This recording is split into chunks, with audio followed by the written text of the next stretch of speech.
ಈಗ ನಿನ್ನೆ ತನಕ ನಮ್ಮ ಮಾಹಿತಿ ಪ್ರಕಾರ ಮೈಸೂರು ಜಿಲ್ಲೆಯಲ್ಲಿ ಒಂದು ಫಾರೂಕಿ ಮೆಡಿಕಲ್ ಕಾಲೇಜ್ ಅಂತ 100 ಸೀಟಿಗೆ ಹೊಸದಾಗಿ ಪರ್ಮಿಷನ್ ಕೊಟ್ಟಿದ್ದಾರೆ. ನಮಗಿನ್ನೂ ಸೀಟ್ ಮ್ಯಾಟ್ರಿಕ್ಸ್ ಬಂದಿಲ್ಲ. PS ಕಾಲೇಜಿಗೆ 50 ಸೀಟನ್ನು ಇನ್ಕ್ರೀಸ್ ಮಾಡಿದ್ದಾರೆ, ಅದ್ರದ್ದು ಇನ್ನೂ ಸೀಟ್ ಮ್ಯಾಟ್ರಿಕ್ಸ್ ಬಂದಿಲ್ಲ. ಇನ್ನೂ ಯಾವುದಾದ್ರೂ ಒಂದೆರಡು ಬರುತ್ತೋ ಏನೋ ಗೊತ್ತಿಲ್ಲ. ಈಗಾಗಲೇ ಪ್ರಸನ್ನ ಅವರು ಹೇಳಿರೋ ರೀತಿ ನೀವೆಲ್ಲರೂ ಕೇಳಿಸ್ಕೊಂಡಿದ್ದೀರಾ. ಸೀಟ್ಗಳ ಸಂಖ್ಯೆ ಜಾಸ್ತಿ ಆಗ್ತದೆ ಅಂತ ನೀವು ಕೇಳಿಸ್ಕೊಂಡಿದ್ದೀರಾ. ಆ ಒಂದು ಸೀಟ್ಗಳ ಸಂಖ್ಯೆಗೆ ನಾನು ಕ್ಲಾರಿಟಿ ಕೊಡೋದಕ್ಕೆ ಈ ಒಂದು ವಿಡಿಯೋನ ಮಾಡ್ತಾ ಇದ್ದೇನೆ. ಮೊದಲಿಗೆ ನಾನು ಮಾಡಿರೋದು 250 ಸೀಟ್ಗಳು, ಅದಾದ ಮೇಲೆ 300 ಸೀಟ್ಗಳು. ಇದೇ ರೀತಿಯಲ್ಲಿ ನಾನು ವಿಡಿಯೋನ ಮಾಡ್ತಾ ಇದ್ದೇನೆ. ಆದರೆ ಈಗ ಒಂದು ಕ್ಲಾರಿಟಿಯನ್ನು ಕೊಡ್ತೇನೆ. NMC ಕಡೆಯಿಂದ ಬಂದಿರುವಂತಹ ಕ್ಲಾರಿಟಿ ವಿಡಿಯೋನ ನಾನು ಮಾಡ್ತಾ ಇದ್ದೇನೆ. ಕೇವಲ 200 ಅಲ್ಲ, 300 ಅಲ್ಲ, ಟೋಟಲ್ ಆಗಿ ಎಷ್ಟು ಸೀಟ್ಗಳ ಸಂಖ್ಯೆ ಜಾಸ್ತಿ ಆಗಿದೆ ಅಂದರೆ ನೀವು ಶಾಕ್ ಆಗ್ತೀರಾ. 500 ಸೀಟ್ಗಳು ಕರ್ನಾಟಕದಲ್ಲಿ ಎಲ್ಲ ಕಾಲೇಜ್ಗಳಲ್ಲಿ ಕೂಡಿಸ್ಕೊಂಡ್ರೆ, ಪ್ರೈವೇಟ್ ಕಾಲೇಜ್ನಲ್ಲಿ ಕೂಡಿಸ್ಕೊಂಡ್ರೆ 500 ಸೀಟ್ಸ್ಗಳ ಸಂಖ್ಯೆ ಜಾಸ್ತಿ ಆಗಿದೆ. ಆಲ್ರೆಡಿ ನಮ್ಮ ಗೋರ್ಮೆಂಟ್ ಕಾಲೇಜ್ನಲ್ಲಿ ಕೂಡ 450 ಸೀಟ್ಗಳು ಜಾಸ್ತಿ ಆಗಿದ್ವು. ಈಗ ಪ್ರೈವೇಟ್ ಕಾಲೇಜ್ನಲ್ಲಿ ಕೂಡ ಅದೇ ಸರದಿ ಬಂದಿದೆ, 500 ಸೀಟ್ಸ್ಗಳ ಸಂಖ್ಯೆ ಜಾಸ್ತಿ ಆಗಿದೆ. ಯಾವ ಕಾಲೇಜ್ನಲ್ಲಿ ಈ ಒಂದು ಸೀಟ್ಗಳ ಸಂಖ್ಯೆ ಎಷ್ಟು ಜಾಸ್ತಿ ಆಗಿದೆ ಎಂಬುದನ್ನು ಈ ಒಂದು ವಿಡಿಯೋದಲ್ಲಿ ಹೇಳಲಿದ್ದೇನೆ. ಆದರೆ ಮುಖ್ಯವಾಗಿ ಗಮನ ಇರಲಿ, ಸೀಟ್ಗಳ ಸಂಖ್ಯೆ ಜಾಸ್ತಿ ಆಗಿದೆ ಅಂದ ಮಟ್ಟಕ್ಕೆ ನಮ್ಮ ಸೀಟ್ ಮ್ಯಾಟ್ರಿಕ್ಸಲ್ಲಿ ಅದು ಈಗಲೇ ಆ್ಯಡ್ ಆಗಬೇಕಂತ ಇರೋದಿಲ್ಲ. ಅದನ್ನು ಮುಂದಿನ ರೌಂಡ್ ಮಾಪಪ್ ರೌಂಡಲ್ಲಿ ಕೂಡ ಆ್ಯಡ್ ಮಾಡ್ಬೋದು, ಅಥವಾ ಇದೇ ಒಂದು ರೌಂಡಲ್ಲಿ ಕೂಡ ಆ್ಯಡ್ ಮಾಡ್ಬೋದು. ಅದರ ಬಗ್ಗೆ ನಾನು ಪೂರ್ತಿಯಾದಂಥ ಕ್ಲಾರಿಟಿಯನ್ನು ಈ ಒಂದು ವಿಡಿಯೋದಲ್ಲಿ ಕೊಟ್ಟಿದ್ದೇನೆ. ಹಾಗಿದ್ರೆ ಬನ್ನಿ, ಯಾವ ಕಾಲೇಜ್ನಲ್ಲಿ ಎಷ್ಟೊಂದು ಸೀಟ್ಗಳ ಸಂಖ್ಯೆಗೆ ಇನ್ಕ್ರೀಸ್ ಮಾಡೋದಕ್ಕೆ NMC ಕಡೆಯಿಂದ ಪರ್ಮಿಷನ್ ಬಂದಿದೆ, ಲೆಟರ್ ಆಫ್ ಪರ್ಮಿಷನ್ ಯಾವ ಕಾಲೇಜ್ಗಳಿಗೆ ದೊರಕಿದೆ ಎಂಬುದನ್ನು ಈ ಒಂದು ವಿಡಿಯೋದಲ್ಲಿ ನಾನು ಹೇಳಿದ್ದೇನೆ. 2024-25ನೇ ಒಂದು ಇಶ್ವಿಯಲ್ಲಿ PS ಕಾಲೇಜ್ ಯೂನಿವರ್ಸಿಟಿ ಬೆಂಗಳೂರಿನಲ್ಲಿ ಏನಿದೆ, ಈ ಒಂದು ಕಾಲೇಜ್ನಲ್ಲಿ 100 ಸೀಟ್ಗಳ ಸಂಖ್ಯೆ ಇತ್ತು. ಬಟ್ ಈ ವರ್ಷ ಏನು ಮಾಡಿದ್ದಾರೆ, 150 ಸೀಟ್ಗಳಿಗೆ ಪರ್ಮಿಷನ್ ಕೊಟ್ಟಿದ್ದಾರೆ. ಅಂದರೆ ಟೋಟಲ್ ಆಗಿ 50 ಸೀಟ್ಗಳನ್ನು ಜಾಸ್ತಿ ಮಾಡಿದ್ದಾರೆ PS ಕಾಲೇಜ್ನಲ್ಲಿ. ನಿಮಗೆಲ್ಲರಿಗೂ ಗೊತ್ತಿರುವಂತೆ ಈ ಒಂದು ಕಾಲೇಜ್ನಲ್ಲಿ ಗೋರ್ಮೆಂಟ್ ಕೋಟಾದ ಸೀಟ್ಗಳು ಇದ್ದಾವೆ 1.5 ಲ್ಯಾಕಿಗೆ. ಅದೇ ರೀತಿ ಪ್ರೈವೇಟ್ ಕೋಟಾದಲ್ಲಿ ನಿಮಗೆ 22 ಲಕ್ಷದ ಫೀಸ್ ಸ್ಟ್ರಕ್ಚರ್ ಇರುವಂಥ ಸೀಟ್ಗಳು ಸಿಗ್ತವೆ. ಅದೇ ರೀತಿಯಲ್ಲಿ ಮ್ಯಾನೇಜ್ಮೆಂಟ್ ಕೋಟಾ ಹಾಗೆ NRI ಕೋಟಾಗಳು ಕೂಡ ಈ ಒಂದು ಸೀಟ್ಗಳಲ್ಲಿ ಇರ್ತವೆ. ಅಂದರೆ ಈ 50 ಸೀಟ್ಗಳಲ್ಲಿ ಎಲ್ಲ ರೀತಿಯ ಸೀಟ್ಗಳು ಮಿಕ್ಸ್ ಆಗಿರ್ತದೆ. ಆದರೆ 12 ಲಕ್ಷದ ಫೀಸ್ ಸ್ಟ್ರಕ್ಚರ್ ಈ ಒಂದು ಕಾಲೇಜ್ನಲ್ಲಿ ಇರೋದಿಲ್ಲ. ಯಾಕಂದರೆ ಇದು ಪ್ರೈವೇಟ್ ಯೂನಿವರ್ಸಿಟಿ ಆಗಿರೋದ್ರಿಂದ ಈ ಒಂದು ಕಾಲೇಜ್ನಲ್ಲಿ ನಮಗೆ 22 ಲಕ್ಷದ ಫೀಸ್ ಸ್ಟ್ರಕ್ಚರ್ ಇರುವಂತಹ ಸೀಟ್ಗಳು ಸಿಗ್ತವೆ. ನಮ್ಮ ಲಿಸ್ಟಲ್ಲಿರುವಂತಹ 2ನೇ college BM Patil medical college and hospital and research centre Bijapur.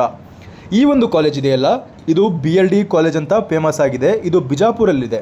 ಈ ಒಂದು ಕಾಲೇಜ್ನಲ್ಲಿ 2024-2025ರಲ್ಲಿ 200 ಸೀಟ್ಸ್ಗಳ ಸಂಖ್ಯೆ ಇತ್ತು. ಆದರೆ 2025 ಮತ್ತು 26ರಲ್ಲಿ 250 ಸೀಟ್ಗಳು ಆದವು. ಟೋಟಲ್ ಆಗಿ ಇನ್ಕ್ರೀಸ್ ಆಗಿದ್ದು 50 ಸೀಟ್ಗಳ ಸಂಖ್ಯೆ. ನಿಮ್ಮ ವಿಷಯಕ್ಕೆ ಹೇಳ್ತೇನೆ ಏನಂದರೆ, ಈ ಒಂದು ಕಾಲೇಜ್ನಲ್ಲಿ ಅಷ್ಟು ಸೀಟ್ಗಳು ಎಷ್ಟಿರ್ತಾವೋ ಅಷ್ಟು ಸೀಟ್ಗಳು ಕೂಡ all India counselling through allotment ಆಗ್ತದೆ. ಈ ಒಂದು ಕಾಲೇಜ್ನ ಫೀಸ್ ಸ್ಟ್ರಕ್ಚರ್ 19.5 ಲಕ್ಷ ಆಗಿರ್ತದೆ. ಆದ್ದರಿಂದ ಈ ಒಂದು ಸೀಟ್ಗಳನ್ನು ತೆಗೆದುಕೊಳ್ಬೇಕಂದ್ರೆ ನೀವು MCC ಕೌನ್ಸಿಲಿಂಗಲ್ಲಿ ಪಾರ್ಟಿಸಿಪೇಟ್ ಮಾಡಬೇಕಾಗುತ್ತೆ. ಆದ್ದರಿಂದ ಈ ಒಂದು ಕಾಲೇಜ್ನಿಂದ ಕರ್ನಾಟಕದ ಗೋರ್ಮೆಂಟ್ ಕೋಟಾದಲ್ಲಿ, ಪ್ರೈವೇಟ್ ಕೋಟಾದಲ್ಲಿ ಅಷ್ಟೊಂದು ಏರುಪೇರು ಆಗೋದಿಲ್ಲ. ನಮ್ಮ ಲಿಸ್ಟಲ್ಲಿರುವಂತಹ 3ನೇ college Siddaganga medical college and research institute Tumakuru college. ಈ ಕಾಲೇಜ್ ಇದೆಯಲ್ಲ, ಇದು ತುಮಕೂರಲ್ಲಿರುವಂತಹ ಸಿದ್ಧಗಂಗಾ ಮಠಕ್ಕೆ ಅಫ್ಲಿಕ್ಟೆಡ್ ಆಗಿರುವಂತಹ ಕಾಲೇಜು. ಈ ಒಂದು ಕಾಲೇಜ್ನಲ್ಲಿ 150 ಸೀಟ್ಗಳಿದ್ದು ಲಾಸ್ಟ್ ಇಯರು. ಬಟ್ ಈ ವರ್ಷ ಏನು ಮಾಡಿದ್ದಾರೆ, 200 ಸೀಟ್ಗಳಿಗೆ ಅನುಮತಿಯನ್ನು ಕೊಟ್ಟಿದ್ದಾರೆ. ಯಾಕಂದರೆ ಈ ಒಂದು ಕಾಲೇಜ್ನಲ್ಲಿರುವಂತಹ ಫೆಸಿಲಿಟೀಸ್ಗಳನ್ನು NMC ಬಂದು ಅನಾಲಿಸಿಸನ್ನು ಮಾಡಿ ಈ ಒಂದು ಕಾಲೇಜ್ಗೆ 50 ಸೀಟ್ಗಳನ್ನು ಪರ್ಮಿಷನ್ ಕೊಟ್ಟಿದ್ದಾರೆ. ಈ ಒಂದು 50 ಸೀಟ್ಗಳಲ್ಲಿ ನಿಮಗೆ ಗೋರ್ಮೆಂಟ್ ಕೋಟಾದ ಸೀಟ್ಗಳು ಕಂಡು ಬರ್ತವೆ. ಅದೇ ರೀತಿಯಲ್ಲಿ ಪ್ರೈವೇಟ್ ಕೋಟಾದಲ್ಲಿ 12 ಲಕ್ಷದ ಫೀಸ್ ಸ್ಟ್ರಕ್ಚರ್ ಇರುವಂತಹ ಸೀಟ್ಗಳು ಕಂಡು ಬರ್ತವೆ. ಹಾಗೆ NRI ಮತ್ತು ಮ್ಯಾನೇಜ್ಮೆಂಟ್ ಸೀಟ್ಗಳು ಕೂಡ ಕಂಡು ಬರ್ತವೆ.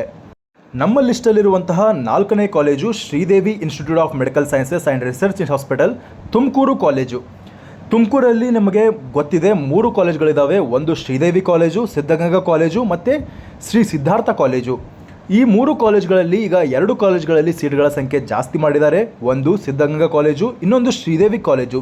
ಶ್ರೀದೇವಿ ಕಾಲೇಜಲ್ಲಿ ಕೂಡ 150 ಸೀಟ್ಗಳ ಇಂಟೇಕ್ ಲಾಸ್ಟ್ ಇಯರ್ ಇತ್ತು. ಬಟ್ ಈ ವರ್ಷ 200 ಸೀಟ್ಗಳಿಗೆ ಪರ್ಮಿಷನ್ ಕೊಟ್ಟಿದ್ದಾರೆ. ಟೋಟಲ್ ಆಗಿ ಇನ್ಕ್ರೀಸ್ ಆಗಿರುವಂತಹ ಸೀಟ್ಗಳ ಸಂಖ್ಯೆ 50 ಸೀಟ್ಗಳು. ಈ 50 ಸೀಟ್ಗಳಲ್ಲಿ ಕೂಡ ನಮಗೆ 12 ಲಕ್ಷದ ಫೀಸ್ ಸ್ಟ್ರಕ್ಚರ್ ಇರುವಂಥ ಸೀಟ್ಗಳು ಕಂಡುಬರುತ್ತೆ. ಅದೇ ರೀತಿ ಗೋರ್ಮೆಂಟ್ ಕೋಟಾದ ಸೀಟ್ಗಳು ಕೂಡ ಕಂಡುಬರುತ್ತೆ. ಅದೇ ರೀತಿಯಲ್ಲಿ ಮ್ಯಾನೇಜ್ಮೆಂಟ್ ಮತ್ತು NRI ಕೋಟಾದ ಸೀಟ್ಗಳು ಕೂಡ ಕಂಡುಬರ್ತವೆ. ನಮ್ಮ ಲಿಸ್ಟಲ್ಲಿ ಇರುವಂತಹ ನೆಕ್ಸ್ಟ್ ಕಾಲೇಜ್ ಯಾವುದಂದರೆ JGMC ಕಾಲೇಜ್ ಹುಬ್ಬಳ್ಳಿ. ಈ ಹುಬ್ಬಳ್ಳಿ ಕಾಲೇಜ್ ಇದೆಯಲ್ಲ, ಇದರಲ್ಲಿ ನಮ್ಮ ಕರ್ನಾಟಕಕ್ಕೆ ಕೇವಲ ಸ್ವಲ್ಪ ಸೀಟ್ಗಳು ಮಾತ್ರ ಈ ಒಂದು ಕರ್ನಾಟಕದ ಕೌನ್ಸಿಲಿಂಗಲ್ಲಿ ಬರುತ್ತೆ. ಅದು ಕೂಡ 6 ಲಕ್ಷ ಫೀಸ್ ಸ್ಟ್ರಕ್ಚರ್ ಹೊಂದಿರುವಂತಹ ಸೀಟ್ಗಳಿಗೆ ಮಾತ್ರ ಈ ಒಂದು ಕೌನ್ಸಿಲಿಂಗಲ್ಲಿ ನಮಗೆ ಅಷ್ಟೊಂದು ಸೀಟ್ಗಳ ಸಂಖ್ಯೆ ಬರುತ್ತೆ. ಆದರೆ ಈ ಒಂದು ಕಾಲೇಜ್ನಲ್ಲಿ ಮ್ಯಾಕ್ಸಿಮಮ್ ಸೀಟ್ಸ್ಗಳು ಆಲ್ ಇಂಡಿಯಾ ಕೌನ್ಸಿಲಿಂಗಿಗೆ ಹೋಗ್ತವೆ. ಅಲ್ಲಿ ನಮಗೆ 19.5 ಲಕ್ಷ ಇರುವಂತಹ ಫೀಸ್ ಸ್ಟ್ರಕ್ಚರ್ಗೆ ಅಲಾಟ್ಮೆಂಟ್ ನಡೀತದೆ. ಆದ್ದರಿಂದ ಈ ಒಂದು ಕಾಲೇಜ್ನಿಂದ ಸ್ವಲ್ಪ ಮಟ್ಟಿಗೆ ಕರ್ನಾಟಕದ ಕಟ್ ಆಫ್ಗೆ ಇನ್ಫ್ಲೂಯೆನ್ಸ್ ಆಗುತ್ತೆ. ನಮ್ಮ ಲಿಸ್ಟಲ್ಲಿರುವಂತಹ ಮುಂದಿನ college East point medical college Bengaluru. ಈ ಒಂದು ಕಾಲೇಜ್ ಕೂಡ ಡೀಮ್ಡ್ ಯೂನಿವರ್ಸಿಟಿ ಆಗಿರೋದಿಲ್ಲ, ಇದು ಕೇವಲ ಪ್ರೈವೇಟ್ ಯೂನಿವರ್ಸಿಟಿ ಆಗಿರುತ್ತದೆ. ಈ ಒಂದು ಕಾಲೇಜ್ನಲ್ಲಿ 150 ಸೀಟ್ಗಳು ಲಾಸ್ಟ್ ಇಯರ್ ಇತ್ತು, ಬಟ್ ಈ ವರ್ಷಕ್ಕೆ 200 ಸೀಟ್ಗಳಿಗೆ ಪರ್ಮಿಷನ್ ಕೊಟ್ಟಿದ್ದಾರೆ. ಟೋಟಲ್ ಆಗಿ 50 ಸೀಟ್ಗಳ ಸಂಖ್ಯೆ ಈ ಒಂದು ಕಾಲೇಜ್ನಲ್ಲಿ ಕೂಡ ಜಾಸ್ತಿಯಾಗಿದೆ. ಇಲ್ಲಿ ಕೂಡ ನೀವು ಗಮನಿಸಬಹುದು, ಈ ಒಂದು ಕಾಲೇಜ್ನಲ್ಲಿ ಗೌರ್ಮೆಂಟ್ ಕೋಟಾದ ಸೀಟ್ಗಳು ಇರ್ತವೆ, ಪ್ರೈವೇಟ್ ಕೋಟಾದಲ್ಲಿ 12 ಲಕ್ಷದ ಫೀಸ್ ಸ್ಟ್ರಕ್ಚರ್ ಇರುವಂಥ ಸೀಟ್ಗಳು ಇರ್ತವೆ. ಅದೇ ರೀತಿಯಲ್ಲಿ ಮ್ಯಾನೇಜ್ಮೆಂಟ್ ಮತ್ತು NRI ಸೀಟ್ಸ್ಗಳು ಕೂಡ ಈ ಒಂದು ಕಾಲೇಜ್ನಲ್ಲಿ ಇರ್ತವೆ. ನಮ್ಮ ಲಿಸ್ಟಲ್ಲಿರುವಂತಹ ಮುಂದಿನ college doctor Chandramma Dayanand Sagar institute of medical sciences Horahalli. ಈ ಒಂದು ಕಾಲೇಜ್ನಲ್ಲಿ ಕೂಡ ಲಾಸ್ಟ್ ಇಯರ್ ಇಂಟೇಕ್ ಎಷ್ಟಿತ್ತಂದರೆ 150 ಇತ್ತು, ಬಟ್ ಈ ವರ್ಷಕ್ಕೆ ಪರ್ಮಿಷನ್ ಕೊಟ್ಟಿರೋದು 50 ಸೀಟ್ಗಳಿಗೆ. ಈ 50 ಸೀಟ್ಗಳಲ್ಲಿ ನಮಗೆ ಗೌರ್ಮೆಂಟ್ ಕೋಟಾದ ಸೀಟ್ಗಳು ಇರ್ತವೆ. ಅದೇ ರೀತಿಯಲ್ಲಿ ಇದು ಪ್ರೈವೇಟ್ ಯೂನಿವರ್ಸಿಟಿ ಆಗಿರೋದ್ರಿಂದ ಈ ಒಂದು ಕಾಲೇಜ್ನಲ್ಲಿ 22 ಲಕ್ಷದ ಫೀಸ್ ಸ್ಟ್ರಕ್ಚರ್ ಹೊಂದಿರುವಂಥ ಸೀಟ್ಗಳನ್ನು ಜಾಸ್ತಿ ಇರ್ತವೆ. ಅಂದರೆ ಇಲ್ಲಿ ನಿಮಗೆ 12 ಲಕ್ಷದ ಫೀಸ್ ಸ್ಟ್ರಕ್ಚರ್ ಕಂಡು ಬರೋದಿಲ್ಲ, ಇಲ್ಲಿ 22 ಲಕ್ಷದ ಫೀಸ್ ಸ್ಟ್ರಕ್ಚರ್ ಇರುವಂಥ ಸೀಟ್ಗಳು ಜಾಸ್ತಿ ಕಂಡು ಬರುತ್ತೆ. ಅದೇ ರೀತಿ NRI ಮತ್ತು ಮ್ಯಾನೇಜ್ಮೆಂಟ್ ಕೋಟಾದ ಸೀಟ್ಗಳು ಕೂಡ ಇರ್ತವೆ. ಮುಂದಿನ college BGS medical college Bengaluru. ಈ ಒಂದು ಕಾಲೇಜ್ನಲ್ಲಿ ಲಾಸ್ಟ್ ಇಯರ್ 150 ಸೀಟ್ಗಳಿಗೆ ಇಂಟೇಕ್ ಇತ್ತು, ಬಟ್ ಈ ವರ್ಷ 200 ಸೀಟ್ಗಳಿಗೆ ಇಂಟೇಕ್ ಇದೆ. ಅಂದರೆ 50 ಸೀಟ್ಗಳ ಸಂಖ್ಯೆ ಈ ಒಂದು ಕಾಲೇಜ್ನಲ್ಲಿ ಜಾಸ್ತಿ ಆಗಿದೆ. ಈ ಕಾಲೇಜನ್ನು BGS ಗ್ಲೋಬಲ್ ಜೊತೆಗೆ ಕನ್ಫ್ಯೂಸ್ ಮಾಡೋದಕ್ಕೆ ಹೋಗಬೇಡಿ. ಈ ಒಂದು ಕಾಲೇಜ್ ಇದು ಪ್ರೈವೇಟ್ ಯೂನಿವರ್ಸಿಟಿ ಆಗಿರ್ತದೆ. ಇದು ಆದಿಚುಂಚನಗಿರಿ ಯೂನಿವರ್ಸಿಟಿಯಲ್ಲಿ ಬರೋದ್ರಿಂದ ಈ ಒಂದು ಕಾಲೇಜ್ ಕೂಡ ಪ್ರೈವೇಟ್ ಯೂನಿವರ್ಸಿಟಿ ಆಗಿರುತ್ತದೆ. ಈ ಒಂದು ಕಾಲೇಜ್ನಲ್ಲಿ ಕೂಡ ನಿಮಗೆ 22 ಲಕ್ಷದ ಫೀಸ್ ಸ್ಟ್ರಕ್ಚರ್ ಕಂಡು ಬರ್ತವೆ. 12 ಲಕ್ಷದ ಫೀಸ್ ಸ್ಟ್ರಕ್ಚರ್ ಇರುವಂಥ ಕಾಲೇಜ್ನಲ್ಲಿ ಇದು ಬರೋದಿಲ್ಲ. ಹಾಗೆ ಇದರಲ್ಲಿ ಗೌರ್ಮೆಂಟ್ ಕೋಟಾದ ಸೀಟ್ಗಳು ಇರ್ತವೆ, ಪ್ರೈವೇಟ್ ಕೋಟಾದಲ್ಲಿ 22 ಲಕ್ಷದ ಫೀಸ್ ಸ್ಟ್ರಕ್ಚರ್ ಇರುವಂಥ ಸೀಟ್ಗಳು, ಹಾಗೆ ಮ್ಯಾನೇಜ್ಮೆಂಟ್ ಕೋಟಾ ಮತ್ತು NRI ಸೀಟ್ಸ್ಗಳು ಕೂಡ ಈ ಒಂದು ಕಾಲೇಜ್ನಲ್ಲಿ ಇರ್ತವೆ. ಮುಂದಿನ college Akash institute of medical sciences Bengaluru. ಈ ಒಂದು ಕಾಲೇಜ್ನಲ್ಲಿ ಕೂಡ ನಮಗೆ 150 ಸೀಟ್ಗಳ ಇಂಟೇಕ್ ಲಾಸ್ಟ್ ಇಯರ್ ಇತ್ತು, ಬಟ್ ಈ ವರ್ಷಕ್ಕೆ 250 ಸೀಟ್ಗಳಾಗಿದ್ದಾವೆ. ಅಂದರೆ ಟೋಟಲ್ ಆಗಿ 100 ಸೀಟ್ಗಳಿಗೆ ಪರ್ಮಿಷನ್ NMC ಕಡೆಯಿಂದ ದೊರಕಿದೆ. ಇದರಿಂದ ಬಹಳಷ್ಟು ಕಟ್ ಆಫ್ನಲ್ಲಿ ಡ್ರಾಪ್ ಆಗುವಂಥ ಸಾಧ್ಯತೆ ಇರುತ್ತೆ. ಮುಖ್ಯವಾಗಿ ಗೌರ್ಮೆಂಟ್ ಕೋಟಾದಲ್ಲಿ ಕೂಡ ಈ ಒಂದು ಸೀಟ್ಗಳಿರ್ತವೆ. ಪ್ರೈವೇಟ್ ಕೋಟಾದಲ್ಲಿ 12 ಲಕ್ಷದ ಫೀಸ್ ಸ್ಟ್ರಕ್ಚರ್ ಇರುವಂಥ ಸೀಟ್ಗಳು ಈ ಒಂದು ಕಾಲೇಜ್ನಲ್ಲಿ ಇರ್ತವೆ. ಅದೇ ರೀತಿ NRI ಮತ್ತು ಮ್ಯಾನೇಜ್ಮೆಂಟ್ ಕೋಟಾದ ಸೀಟ್ಗಳು ಈ ಒಂದು ಕಾಲೇಜ್ನಲ್ಲಿ ಇರ್ತವೆ. ಓವರಾಲ್ ಆಗಿ ಹೇಳೋದಾದರೆ ಟೋಟಲ್ ಆಗಿ ಇನ್ಕ್ರೀಸ್ ಆಗಿರುವಂತಹ ಸೀಟ್ಗಳ ಸಂಖ್ಯೆ 500 ಆಗಿದೆ.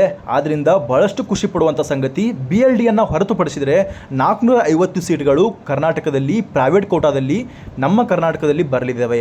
ಅಷ್ಟೇ ಅಲ್ಲದೆ ನಮ್ಮ ಗೌರ್ಮೆಂಟ್ ಕೋಟಾದಲ್ಲಿ ಕೂಡ 450 ಸೀಟ್ಗಳು ಬಂದಿದ್ದು ಈಗ ಪ್ರೈವೇಟ್ ಕೋಟಾದ ಸರದಿಯಾಗಿದೆ. ಇಲ್ಲಿ ಕೂಡ 450 ಸೀಟ್ಗಳ ಸಂಖ್ಯೆ ಜಾಸ್ತಿಯಾಗಿದೆ BLDಯನ್ನು ಹೊರತುಪಡಿಸಿ. ಇಂತಹ ಖುಷಿ ಕೊಡುವಂತಹ ಸಂಗತಿಯನ್ನು ಮೊದಲ ಬಾರಿಗೆ ತಿಳಿಸಿರುವಂತಹ ನಮ್ಮ ಚಾನಲ್ಗೆ ನಿಮ್ಮ ಸಬ್ಸ್ಕ್ರೈಬ್ ಇರಲಿ. ಹಾಗೆ ನಿಮ್ಮ ಫ್ರೆಂಡ್ಸ್ಗಳಿಗೂ ಈ ವಿಡಿಯೋನ ಶೇರ್ ಮಾಡಿ. ಹಾಗೆ ಇಲ್ಲಿಗೆ ಈ ವಿಡಿಯೋನ ಮುಗಿಸೋಣ. ಧನ್ಯವಾದಗಳು.